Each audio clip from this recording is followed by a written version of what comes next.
이 사진은 블라디미르 푸틴 러시아 대통령의 5번째 임기를 시작하는 취임식의 한 장면입니다. 2000년 대통령에 당선된 이후 실질적인 러시아의 최고 권력자이며 현대판 차르로 불리고 있습니다. 헌법까지 개정하고 강력한 러시아를 외치며 권력의 핵심에 있는 푸틴에 대해서 간단하게 알아보겠습니다.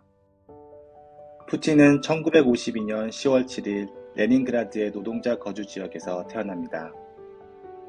삼형제의 막내로 태어났으며 첫째 형은 어린 나이에 사망합니다. 둘째 형 또한 2차 세계대전 중 나치 독일의 레닌그라드 봉쇄 작전 중에 사망합니다. 체격은 또래에 비해 왜소하였지만 학업 성적은 우수한 편이었습니다. 신체적 약점을 보완하기 위해서 유도를 배우기도 했습니다. 1970년 상트페부르크 법학과에 진학하여 1975년 졸업하고 국가안보위원회에 가입합니다.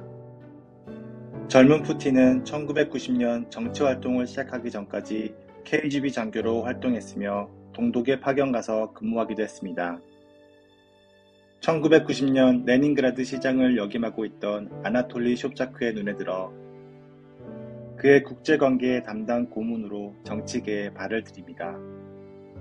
레닌그라드에서의 정치 권력을 바탕으로 1997년 보리스 엘친 러시아 대통령의 행정실 제1차장으로 모스크바에 입성하게 됩니다. 그리고 1998년 7월에는 러시아 연방보안국의 국장으로 초고속 승진을 합니다.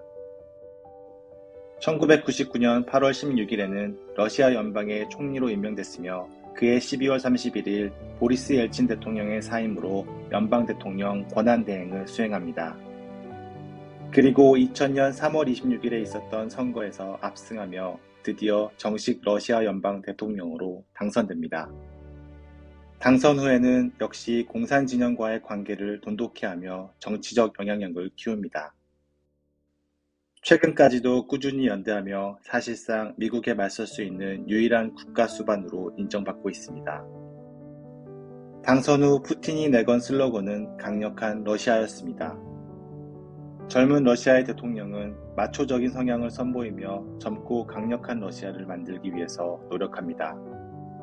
이를 바탕으로 2004년 71%의 득표율로 재선에 성공했습니다. 하지만 러시아 헌법상 3선 연임은 불가하여 후계자였던 드미트리 메드베데프를 2008년 대통령 후보로 지명합니다.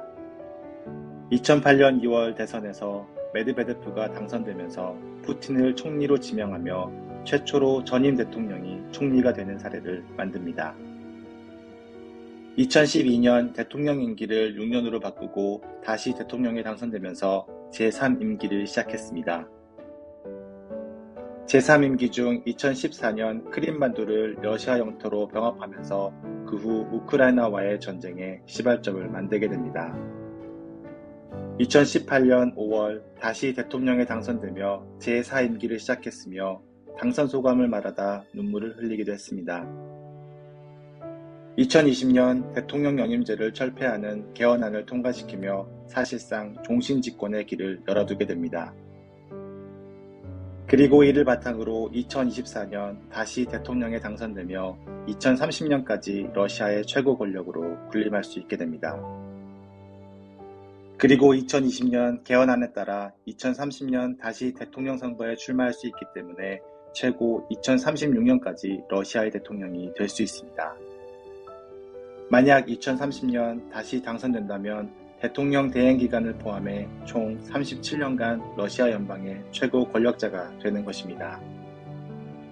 이는 스탈린의 31년을 넘어서는 기록으로 최장기 집권자가 되는 것입니다. 러시아의 현대판 황제 블라디미르 푸틴. 그가 이끌어갈 러시아가 어떻게 흘러갈지 다 같이 지켜보는 재미가 있을 것 같습니다.